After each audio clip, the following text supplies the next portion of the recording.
Hi, welcome to Social Work and Spirituality.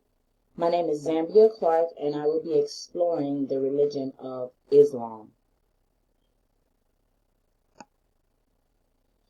My interviewee was an African American Muslim female, aged 65 years old, heterosexual, married for 40 years, two adult children, one boy, one girl, no grandkids, middle class homeowner, a retired 911 operator, and very active in her local community. The religious beliefs of Islam is there is one God who is the creator of all things, and they worship him alone.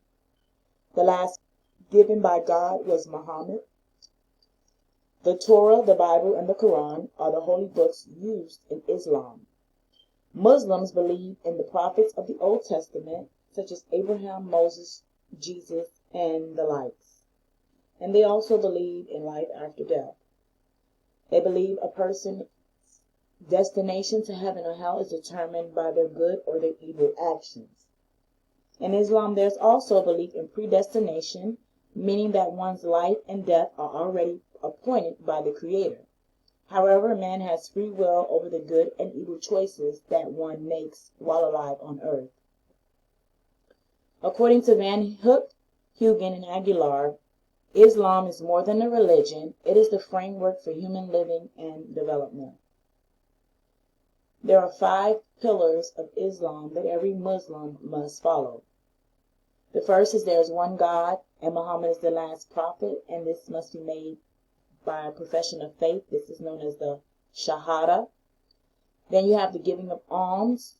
There's 2 types, which is the Zakat and the Sadaqah.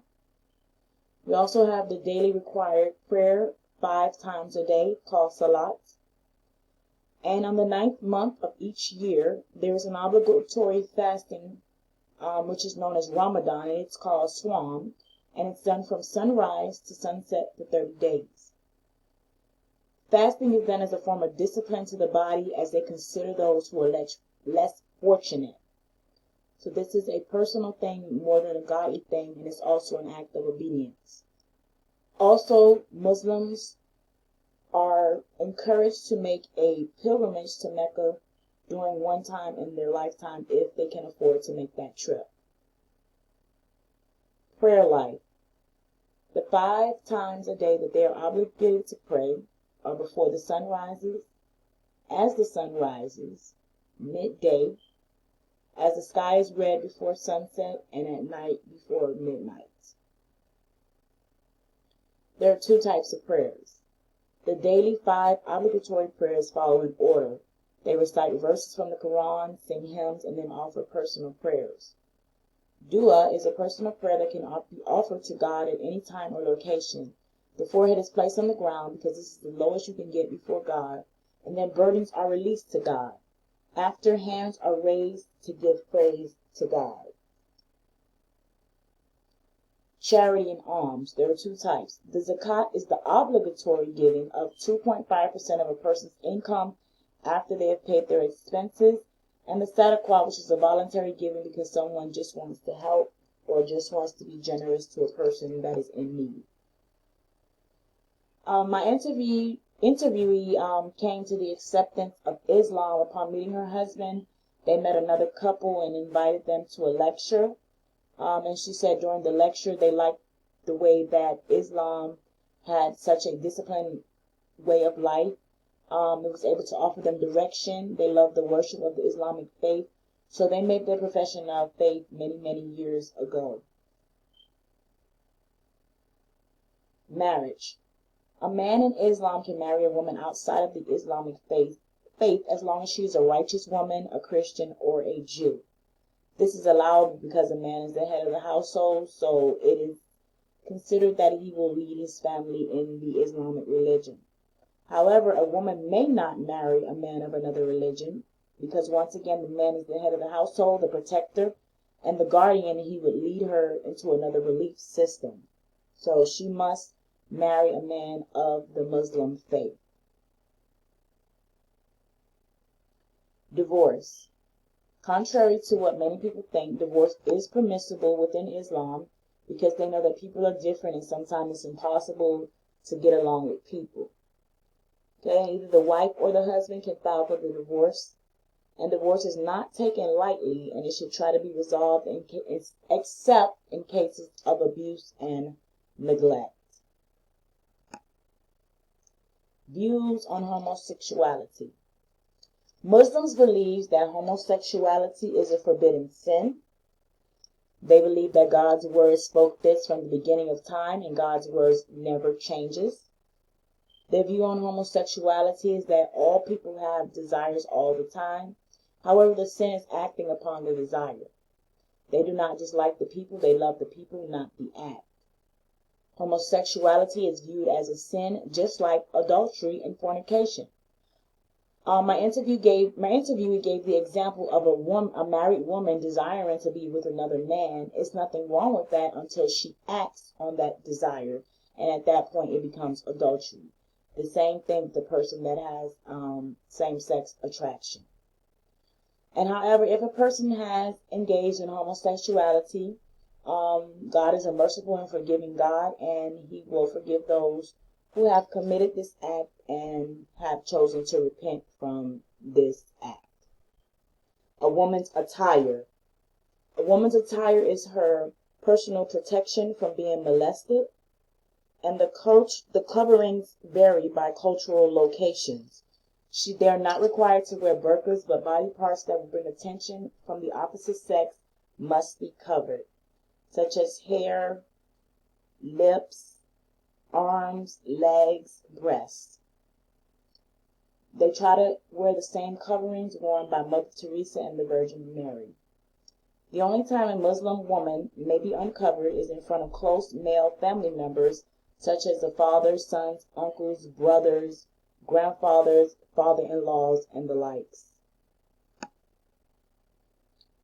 An important mentor for my interviewee is Muhammad.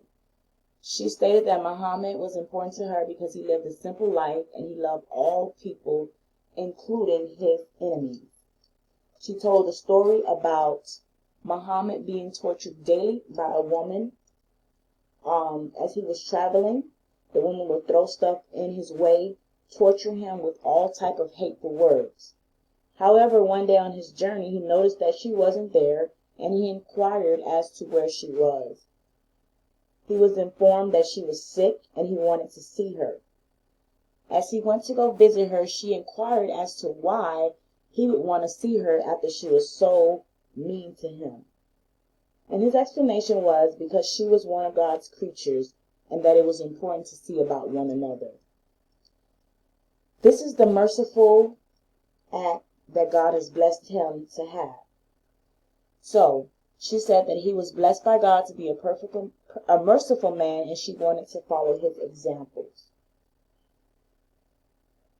And Muhammad was a man that liked to bring peace to his family, friends, and neighbors. What brings my interviewee great joy and satisfaction is doing the will of God, striving for His perfect will through her imperfections, doing things to the best of her ability as she is able, because she explained at different points in life we think differently, we mature, sometimes our faith increases, sometimes it decreases, so her actions are all according to the best that she can do at the particular time.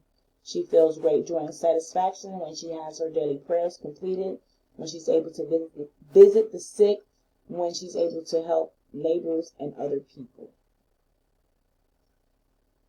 A heart of gratefulness.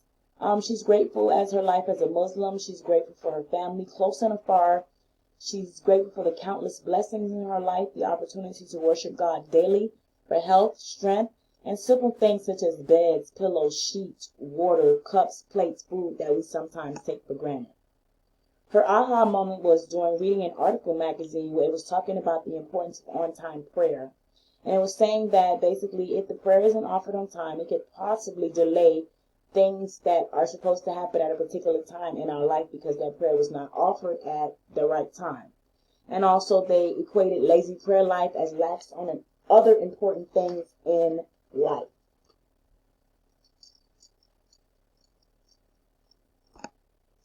And advice to social workers: Muslims are not allowed to be alone with a person of the opposite sex. So in counseling, a female counselor may not counsel a Muslim male by herself, and a male counselor may not counsel a female Muslim by himself. Okay?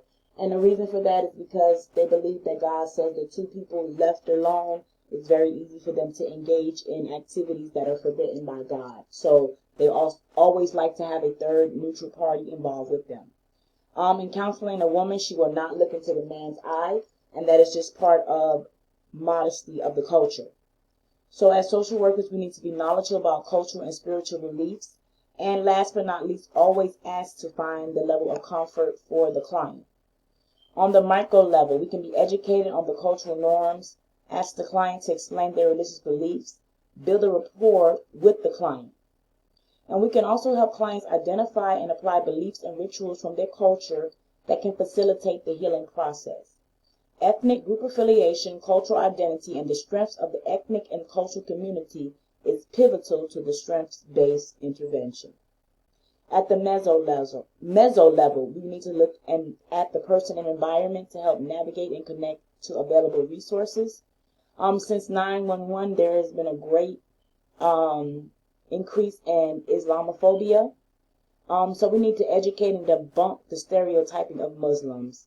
Advocate for necessities such as schooling, employment, and housing, because they have been discriminated upon because they have been viewed as the enemy of the United States. On the macro level, it is our professional ethics and commitment to social justice and human rights require that we work to understand, dismantle, and address Islamophobia and the consequences of it in our own lives and the lives of our clients. By educating ourselves and examining our own preconceived notions, as well as examining the impact of it on individuals, families, and children, we can become stronger practitioners, educators, and allies, both within and outside our respective agencies and systems. One thing my interviewee did say is that even though we do have different religious beliefs, because I am a Christian, we are all still created by God. We all still want to be loved. We all seek to have a peaceful life with others and within our homes. So as social workers, once again, I think it is important that we learn about the different cultures and different religions of the clients that we will be servicing, so that we will be knowledgeable and we will not contribute to the ignorance that is sometimes displayed upon populations and cultures and religions that we are unfamiliar with. So as a social work student, it is my job and I endeavor to make sure that I'm well educated on the clients that I am serving, so that I may help to serve them to the best of my ability while reaching them at a point where they're at, using the tools that they know are working for them. These are the references that I used to complete this PowerPoint. Thank you very much.